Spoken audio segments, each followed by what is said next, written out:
Hello and welcome to the week 4 video review for Understanding Language. It's my turn again to give you a brief roundup of what you've been connectivititilating each other with this week. That's a word that Scott made up last week, but it's totally appropriate that I should use a made-up word this week because we've been talking about how language spreads, how language changes, the globalization of English and all sorts of related phenomena. One of the things we asked you to do this week was to take part in a poll about your attitudes towards ELF, English as a lingua franca. Now, there have been a lot of comments on that, some people finding it confusing, some people found it a bit frustrating because you didn't want to answer yes or no. You wanted to be able to be somewhere in between, and that's absolutely right that it should be like that because it got you talking.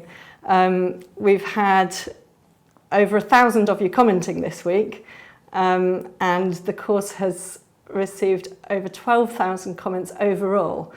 So I think the materials we've been putting up there, including the poll, even if you don't always agree with them or don't always think they're very good, they serve a purpose. They get you talking. In fact, there's been so much activity on the course that Noelle has said that it feels like sipping water from a fire hydrant rather than a drinking fountain, and I rather liked that.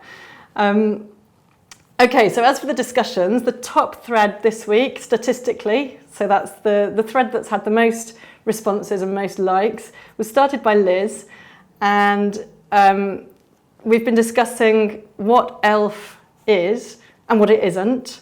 The similarities and differences between ELF and EFL, English as a foreign language, and ESL, or what I would call ESOL, and even ESP. They're all in there. My responses have made Liz's head spin, and Paola's accused me of becoming a little Italian and using too many words. So if you dare, have a look at that thread. It is a complicated and confusing topic.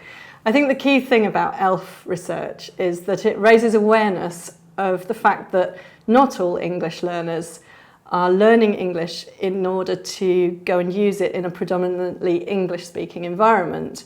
Or that is to say, not in a native English-speaking environment. And I think traditional models of English language teaching, traditional course materials, textbooks and so on have usually used a model of sort of British Standard English or American Standard English in some contexts, and they've embedded a bit of cultural awareness that's very much based on a particular culture where English is spoken, very often British culture. And I think what ELF does is makes us think about whether that's always appropriate, and sometimes it is. But very often learners are going to be using English with other people who come from very different cultural backgrounds and different linguistic backgrounds. So sometimes perhaps we need to think about, well, whose culture or which aspects of culture to embed, and what a sort of appropriate model of pronunciation or grammar is for that context. In another popular thread, Sergio talks about using English as being something like a parallel universe. And that's led to various contributions on how learning different languages changes how we view the world, and how language is related to identity. So that's quite an interesting thread to look at as well. We've been talking about the future of English. Paola bravely suggested that Brexit, the imminent exit of the UK from the European Union, might impact on the use of English in Europe.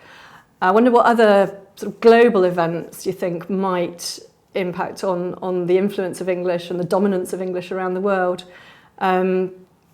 Maria doubts that anything could uproot English's position as a global lingua franca. Kamal disagrees. He thinks that Chinese could be a good contender. What do the rest of you think? Kim also suggested that social media could influence the spread of English and the use of English as a lingua franca. An interesting idea she could do with some responses to that comment.